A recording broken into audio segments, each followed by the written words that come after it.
The Pentagon has offered no reason or explanation for the sudden change. According to a New York Times report, Hegseth removed the top general due to alleged clashes over blocking the promotion of 4 army officers on a list of 29 personnel. The dismissal also comes amid rumors of possible ground operations in Iran and direct warnings from the Trump administration of more intense strikes on Iran.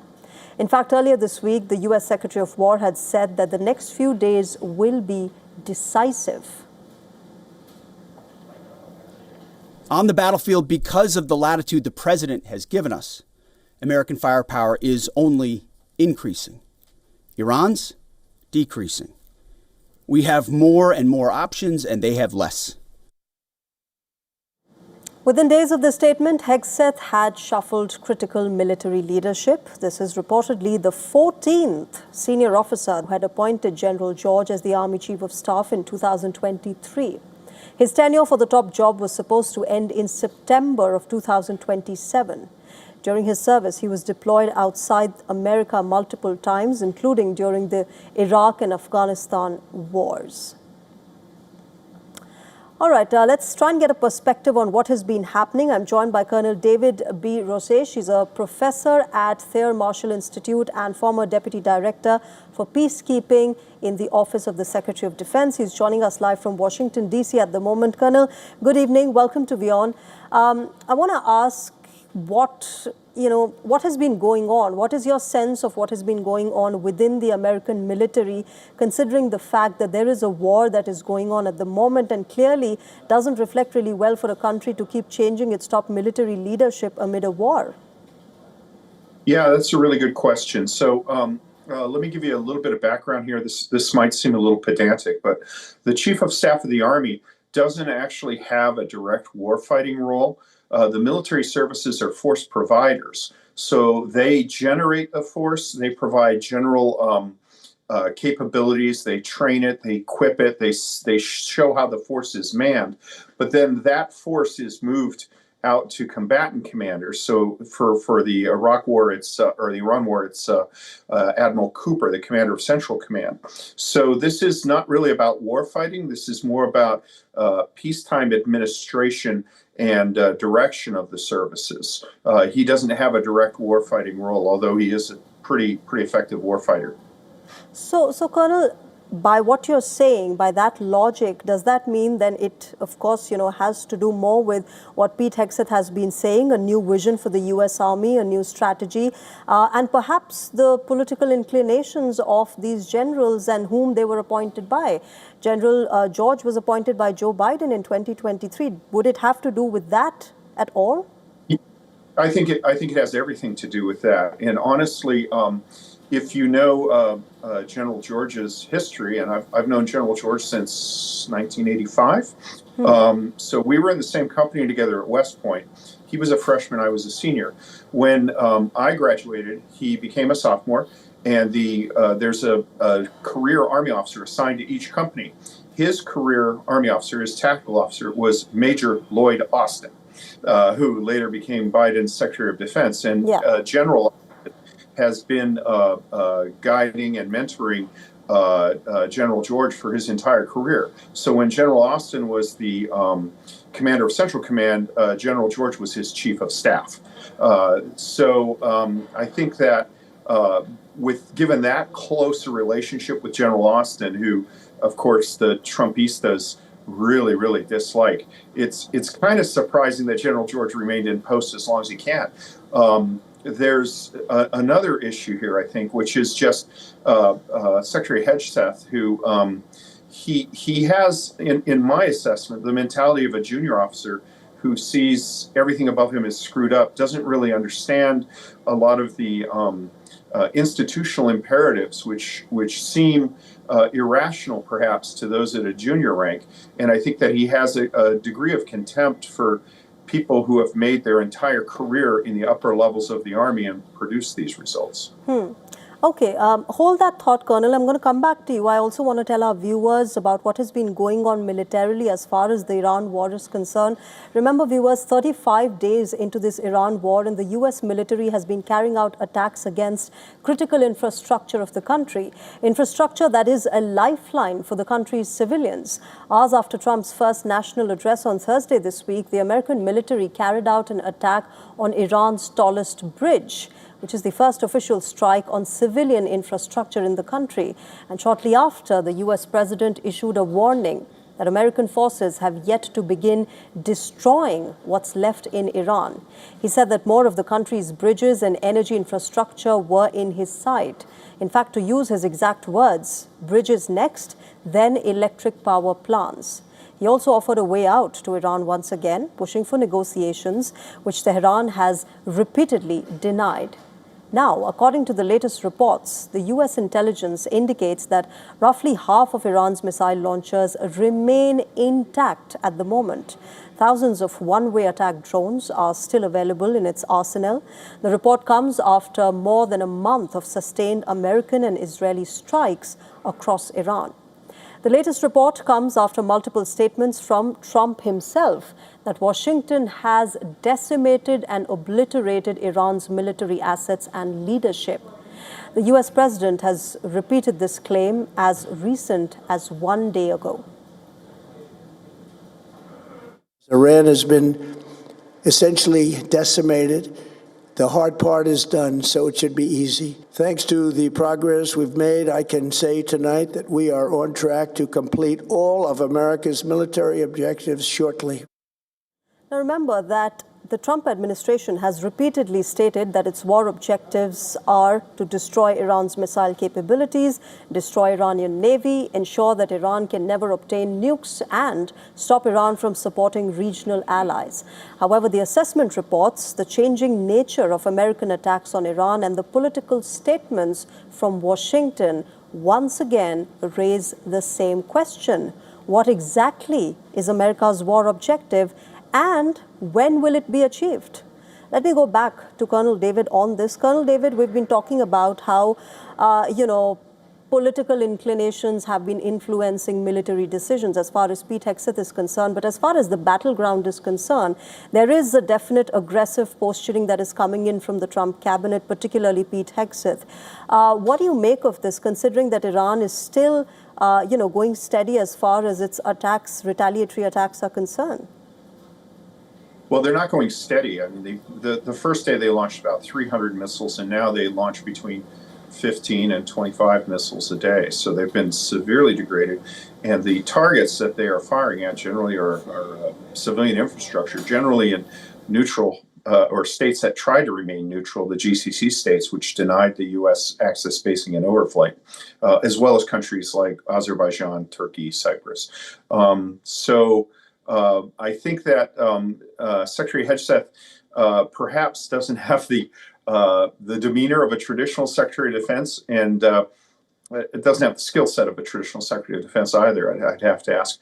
And I think that when he speaks like this, he's speaking to a junior officer, an enlisted kind of audience, but it doesn't play well within more senior defense officials who kind of view themselves as above that, and it certainly doesn't play well in neutral nations such as India. I think that the military logic of the campaign is in keeping with past American bombing campaigns. If you look particularly at the Kosovo operations, where the objective there was to stop a genocide, but what you see is when you try to achieve an effect just by aerial bombardment, the target set inevitably spans and went from targeting the Serbian police, and then it expanded to include basically every bridge over the river, the Danube in Belgrade. So I think that this is understandable, predictable, but I think the biggest fact here just shows that there has been a remarkable amount of restraint. I mean, Iran first started attacking GCC civilian infrastructure 4 weeks ago. So I think this is kind of the escalation that Trump signaled. Quickly then, let me quickly ask you my last question, Colonel David. What's the general sense? Will this kind of a military shakeup have any effect on what has been going on in the battleground? No, no. I think that the issues you see are all about the internal direction and policies of the military services. I think that Secretary Hedgeth has this idea that we've sacrificed military expediency for the sake of diversity, equity, and inclusion. And I think that he's looking at specific people who he feels either were promoted above their abilities because they wanted to have the first first French-Canadian colonel of paratroops in my instance, or that they are overly concerned with social issues, and using the U.S. military as a social vehicle rather than a military vehicle. There is a lot, though, of insecurity, I would guess, in Hegseth's actions, and I think that he expects a degree of deference that a more confident senior official perhaps would not expect. All right, I'll leave it there. Colonel David, thank you very much for joining us and sharing your perspective. Have a good day ahead. It's an honor. All right. Well, it's not just about the military that is going through a shakeup. It's also Trump's cabinet. U.S. President Donald Trump has fired his Attorney General, Pam Bondi, following months of strained relations. Remember, Trump has appointed Bondi's deputy now, Todd Blanche, to serve as the acting chief of the Justice Department. Blanche is also Trump's former personal lawyer. And as per reports, the president may name former Republican Congressman Lee Zeldin, the head of the Environmental Protection Agency, as the next Attorney General. Trump took to Truth Social and announced his decision while thanking Bondi for her service and highlighting her tenure at the Justice Department. He's also added that Bondi will transition to a position in the private sector, while Deputy Attorney General Blanche will take over in an acting capacity. In an online post, Bondi responded to the developments. She wrote that she will spend the next month overseeing the transition of the Justice Department to Blanche. She's also expressed her gratitude to Trump, adding that she will continue to support the administration in her next position.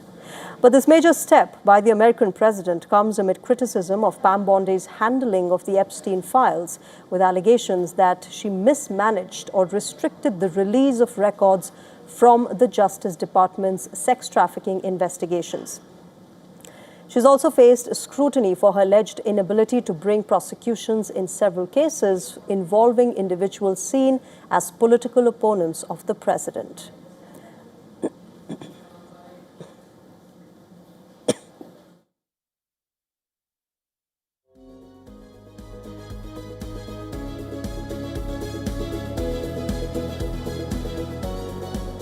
And with that, let's get you more from the latest war of words that has been happening between Trump and Macron. The French President Emmanuel Macron is leaving no opportunity to sound his displeasure and criticism of the U.S. amid the war against Iran.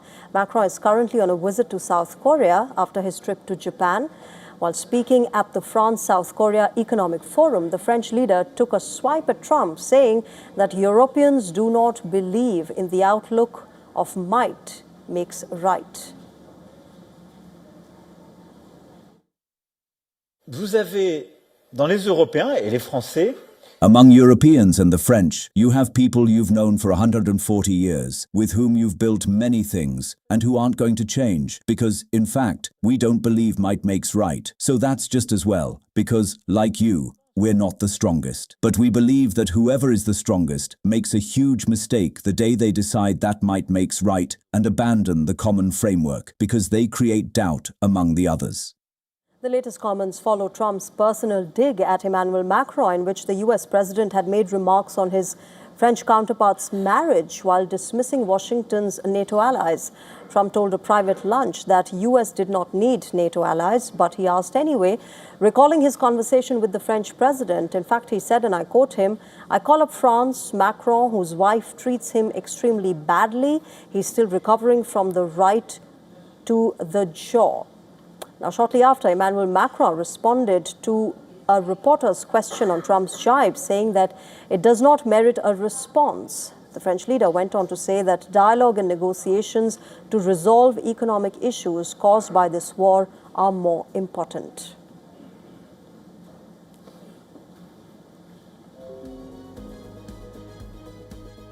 The remarks I have heard, to which you refer, are neither tactful nor up to standard. So I am not going to respond to them. They do not merit a response. All right, shifting focus now as the global fuel crisis explodes. Pakistanis are among the worst affected. Lives and livelihoods of several consumers are at stake as the government announced one of the steepest fuel price hikes in recent times. Anger and protest followed as an immediate response. These are the visuals from Lahore, a day after the government hiked prices by nearly 55%. Diesel effectively costs 520 Pakistani rupees per litre, while petrol prices are up 42.7% to 458 rupees per litre. The latest revision comes after an earlier 20% hike in March. The steep increase is expected to directly impact transportation costs and push up prices of essential goods, adding pressure on household budgets. If people have to buy petrol at 460 rupees, how will they feed their children at home? How will they run their households and cover their expenses? And if they live in rented accommodation, how will they pay the rent? This is an injustice to the public. The way people are being fleeced is unacceptable. Instead of shifting its burden onto the public, the government should have borne some of it itself. The government has attributed this hike to surging global oil prices. Pakistan's petroleum minister, meanwhile, has stated that the government had provided subsidies worth 129 billion Pakistani rupees over the past 3 weeks. But sustaining them became unviable as global prices surged. The price hike has triggered strong public reaction, with consumers expressing concern over the rising cost of living. The increase is likely to feed into broader inflation, particularly in a country already facing economic stress. Higher fuel prices typically cascade into increased costs across sectors, including food and transport. With limited fiscal space, the government faces a tough balancing act. The government has added that public transport in the capital will be borne by public finances, and that will cost the exchequer an additional burden of 350 million rupees, as per reports. Whatever good the government had done was undone after the outbreak of the Iran war. Under pressure, they raised petrol prices, and the poor man has been crushed. Well, let's shift our focus now to India, where the rift within the Aam Aadmi Party is now out in the open. The party removed its MP in the upper house, Raghav Chadha, as the deputy leader and replaced him with Ashok Mittal.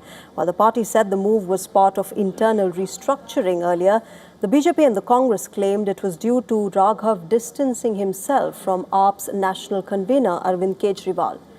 Raghav Chadha, who was quiet after his removal from the position of deputy leader on Thursday, finally broke his silence this morning. He issued a video message and said that he has been silenced but not defeated. In fact, he also added that he has been stopped from speaking in the House, but he's only raised public issues.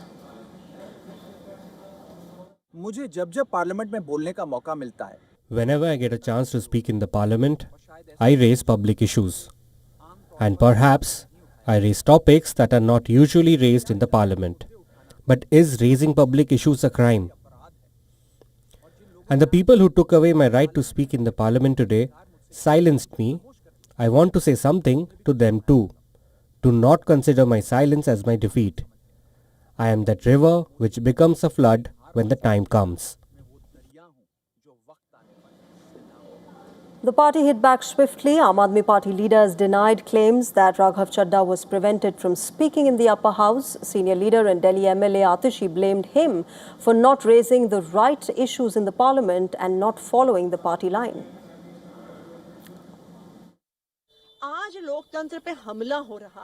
Despite the opposition, including TMC, protesting these issues and even proposing an impeachment motion, Chadha refused to sign or participate in a walkout. He also declined to speak out against the false imprisonment of AAP workers in Gujarat or the LPG crisis affecting common people, allegedly due to PM Modi's submission to Trump. Our party cell chief Anurag Dhanda also launched a sharp critique. He accused Raghav Chadha of failing to perform his duties in the party's interest. Taking a shot at the issues raised by Raghav Chadha in the parliament, Dhanda posted on X, and I quote, "In parliament, the party gets just a little time to speak. In that, we can either struggle to save the nation or push to make samosas cheaper in the airport canteen." In his long post, he also says that when the party walked out of the house, they stayed back to mark attendance for Modi ji. For the past few years, you've been scared, Raghav. You hesitate to speak against Modi. You hesitate to speak on the real issues of the country. The one who gets scared, unquote. Now, Raghav Chadha was once the blue-eyed boy, a close confidant of AAP chief Arvind Kejriwal. He was among the youngest MPs and played a key role in the party's affairs, especially in Punjab and Delhi. He was abroad when Kejriwal was arrested in the liquor policy case, but he was silent when Kejriwal and Manish Sisodia were discharged in the case last month, and was absent from the press conference and rally that was led by the former Delhi CM. Raghav Chadha now becomes the second Rajya Sabha MP of Aam Aadmi Party after Swati Maliwal to have fallen out with the party leadership. AAP currently has 10 members in the Rajya Sabha, including 7 from Punjab and 3 from Delhi.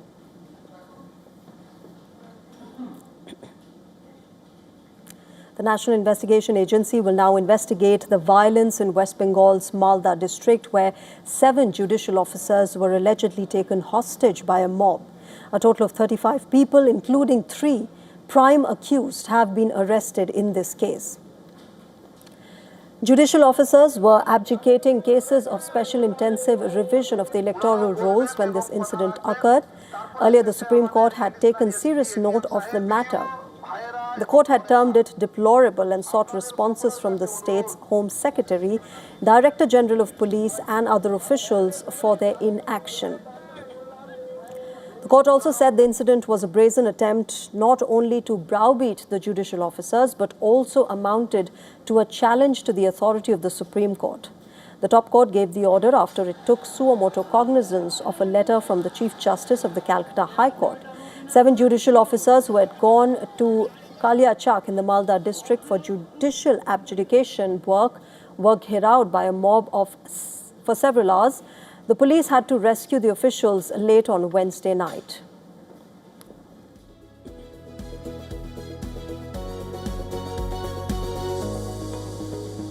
All right, with that, it's a wrap on this edition of Race to Power. As always, we will keep getting you analysis from India and across the world. Thank you very much for joining us tonight.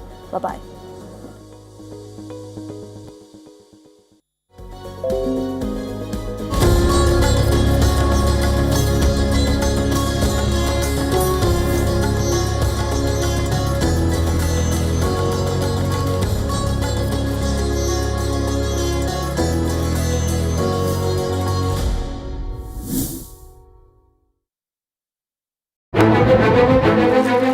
In-depth coverage of global issues broken down into facts, figures, and simple words. Backed with analysis from field experts who truly matter, because we believe in decoding the real picture for you. So you get a much wider and deeper understanding of stories from around the world, a 360-degree analysis. An award-winning documentary series, week after week, creating the maximum impact. Watch WION